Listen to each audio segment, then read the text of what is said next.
MP board के कक्षा 12वीं के सभी विद्यार्थी ध्यान दें। आज की इस वीडियो में वार्षिक परीक्षा के लिए हिंदी के कुछ प्रश्न उत्तर हम कंप्लीट करेंगे। तो आपका जो हिंदी का पेपर है वो 3 फरवरी के दिन होने वाला है और 3 फरवरी के दिन यदि आपको एग्जाम में 70 से 75 अंक यदि लाना है तो जो क्वेश्चन दे रही हूँ कंप्लीट करें। तो पिछले वीडियो में मैंने आपको सेट बी पढ़ाया है और सेट ए भी हमने पढ़ लिया है। सेट ए बी सी दो सेटों को मैंने फुल सॉल्यूशन सहित आपको दिया है। आज हम सेट सी पढ़ेंगे और इसके बाद अगले वीडियो में सेट डी पढ़ेंगे। तो हिंदी के चारों सेटों को पढ़ना है, 4 सेट आप पढ़ेंगे, जब जाकर आपको एग्जाम में 70 से 75 अंक मिलेंगे, क्योंकि एक सेट यदि आप पढ़ेंगे तो 15 से 20 अंक आपको मिलेंगे। आप भी जानते हैं एक सेट में इतने प्रश्न कंप्लीट नहीं हो सकते हैं, इसलिए आपके जितने भी महत्वपूर्ण प्रश्न हैं सभी को चारों सेटों में बांट दिया है। तो आप भरोसा रखें और सभी प्रश्नों को कंप्लीट करें। चलिए समझ लेते हैं हमारा पहला प्रश्न। तो ये आपका पहला प्रश्न है, सही विकल्प चुनिए। पहला सही विकल्प है हिंदी साहित्य का स्वर्ण युग कहलाता है। तो हिंदी साहित्य का स्वर्ण युग क्या कहलाता है? भक्ति काल। भक्ति काल को हिंदी साहित्य का स्वर्ण युग कहते हैं। दूसरा है चन मल्लिकार्जुन का अर्थ है शिव। क्या है इसका अर्थ? शिव होता है।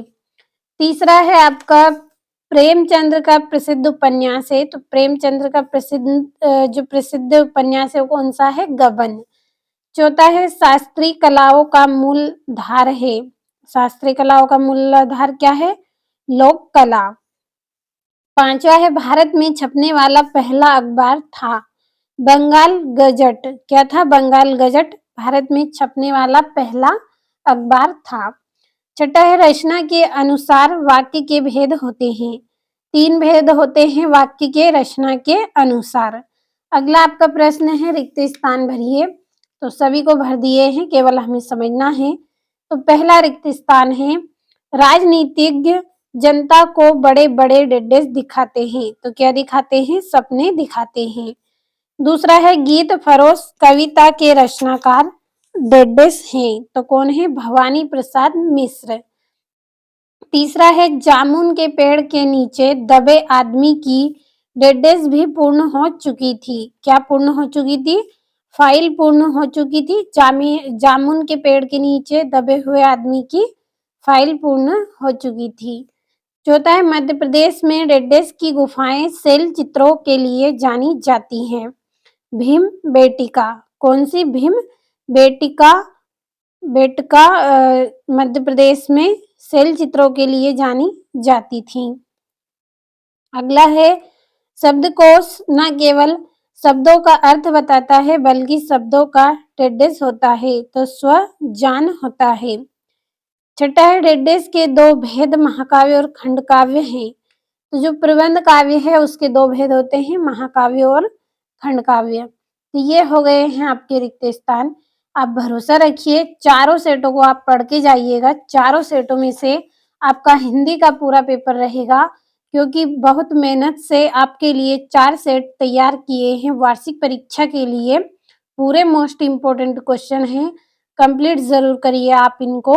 तो चलिए जोड़ियों को जल्दी से समझ लेते हैं। पहली जोड़ी है मुतमाइन। तो इसकी जोड़ी रहेगी आश्वस्त। क्या है? आश्वस्त। दूसरा है भारत माता। तो भारत माता की जोड़ी रहेगी जवाहरलाल नेहरू।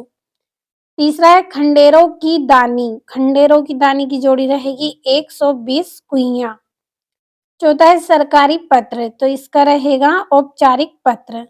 पांचवा है खंड काव्य। खंड काव्य की जोड़ी रहेगी पंचवटी। छठा है संक्षेपण। संक्षेपण की रहेगी पूर्णता, संक्षिप्तता, स्पष्टता और शुद्धता।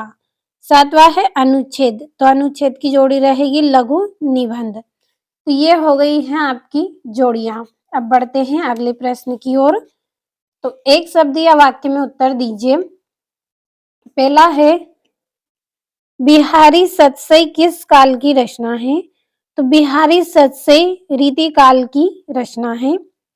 दूसरा है मियाँ नसरुद्दीन कितने किस्म की रोटियां पकाने के लिए मशहूर थे? तो 56 प्रकार किस्म की रोटियां पकाते थे मियाँ नसरुद्दीन।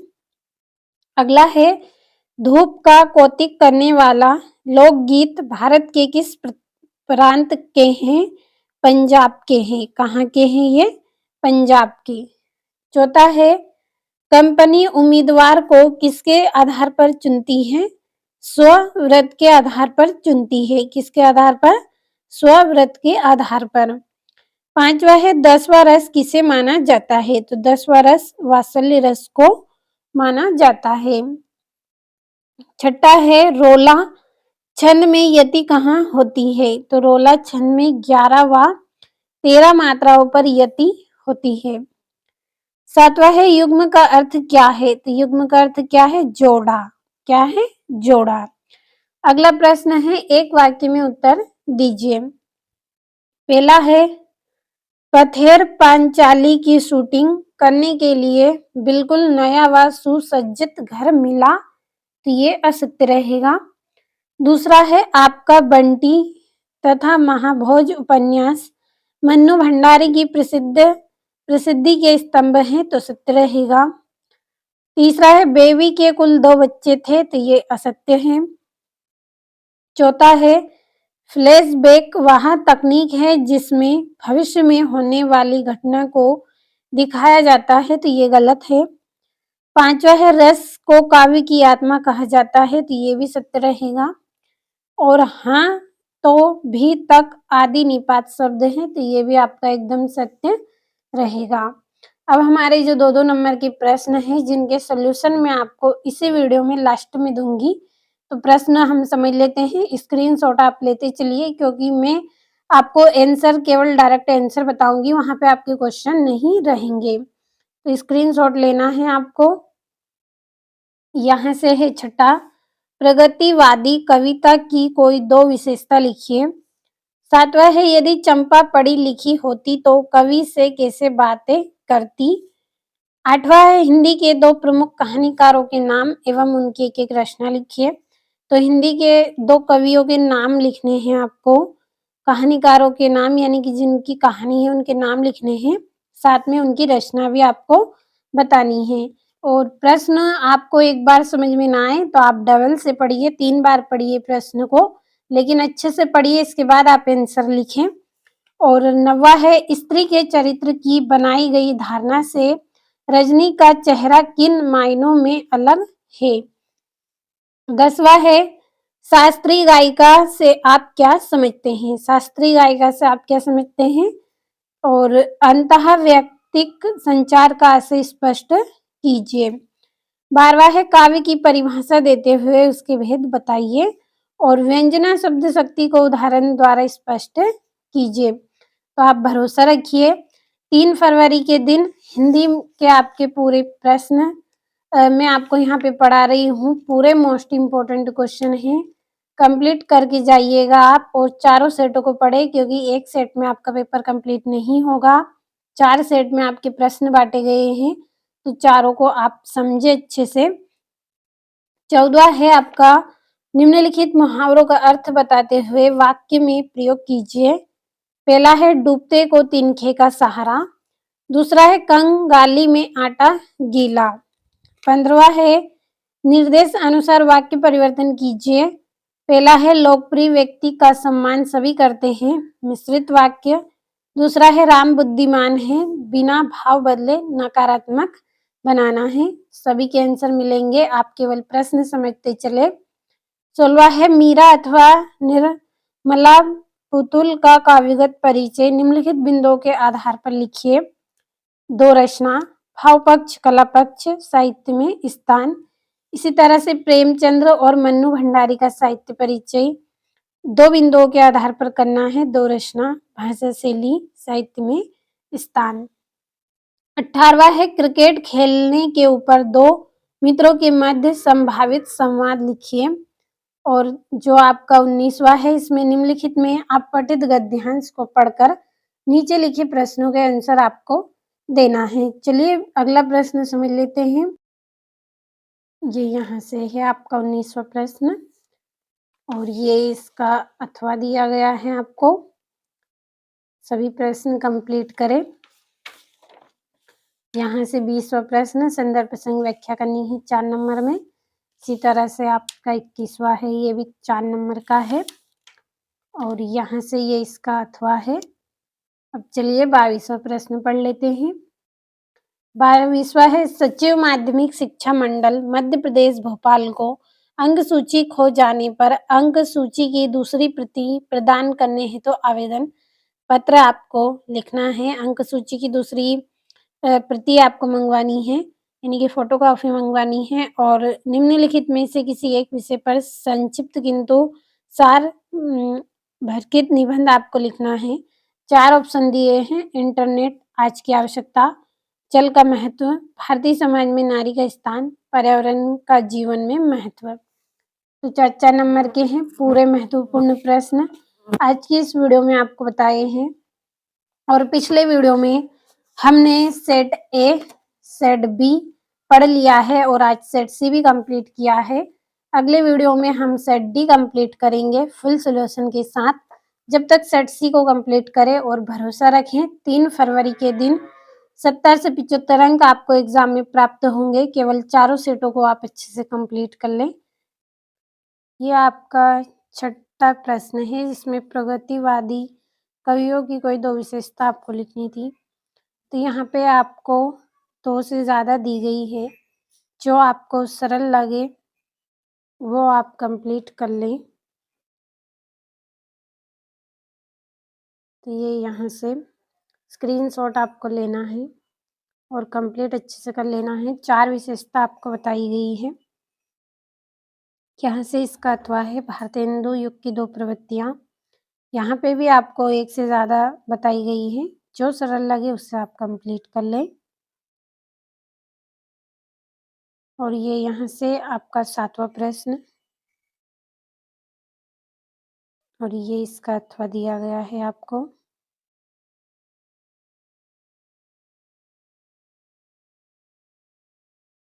और ये 8वां, हिंदी के 2 प्रमुख कहानीकारों के नाम और एक-एक रचना। तो 4 दी गई है और ये आपका अथवा है कहानी और उपन्यास में अंतर। कहानी जीवन की किसी एक घटना का चित्रण करता है और उपन्यास संपूर्ण जीवन का चित्रण करता है। अब देखिए किसी एक घटना का चित्रण होगा तो कहानी का आकार छोटा होगा और इसका संपूर्ण जीवन का चित्रण होता है तो आकार भी बड़ा होगा। और कहानी को प्रस्तुत करने के लिए पात्रों की संख्या भी कम रहेगी और इसको प्रस्तुत करने के लिए पात्रों की संख्या अधिक रहेगी, क्योंकि ज़्यादा जिस तरफ ज़्यादा वर्णन किया गया है वहाँ पे पात्र की संख्या और आकार दोनों इसका ज़्यादा रहेगा। और ये चौथा पॉइंट, कम समय में अधिक प्रभाव डालती है और ये बड़ा है लेकिन समय ज़्यादा लेता है लेकिन प्रभाव कम डालता है।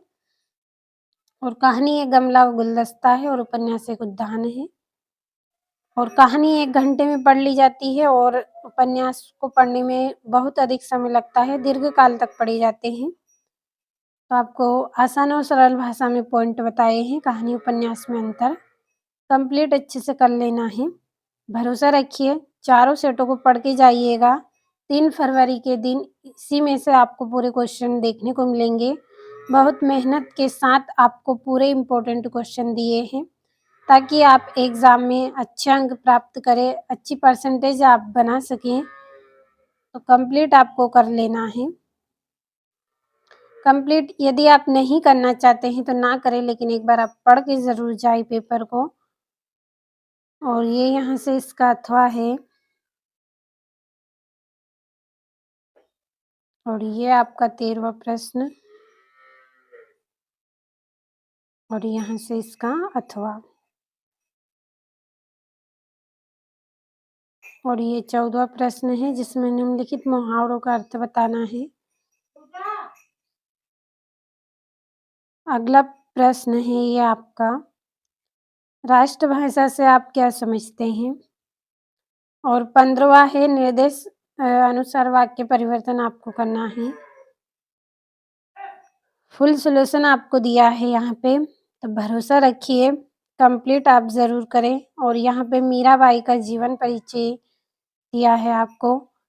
मेन लाइन आप पढ़ लीजिए जो आपको अच्छी लगे, क्योंकि जो अच्छी रचना है वही आपको इसमें लिखनी है। कला पक्ष, भाषा शैली, साहित्य में स्थान सब कुछ आपको दिया है। और ये निर्मला पुतुल का जीवन परिचय है, रचना है ये इनकी। और ये यहाँ से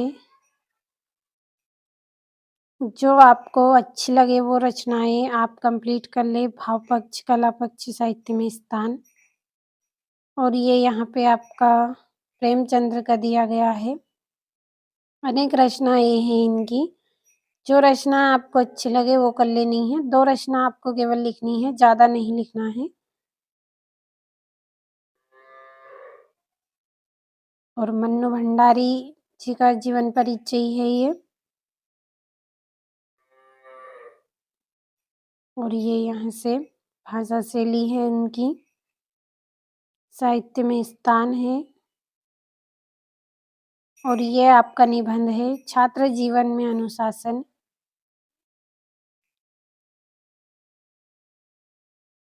और ये यहाँ से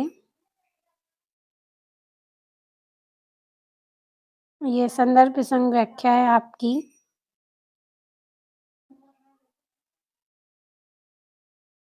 सॉरी, ये आपका अपठित गद्यांश है। और यहाँ पे ये आपका एप्लीकेशन है, ये आपके आवेदन पत्र, अंक सूची की द्वितीय प्रतिलिपि मंगवाने हेतु इस तरह से आपको लिखना है। और ये यहाँ से अपने मित्र को बधाई पत्र लिखना है प्रतियोगिता में सफलता प्राप्त करने पर। तो अच्छे से कंप्लीट कर लीजिए आप पूरे प्रश्नों को।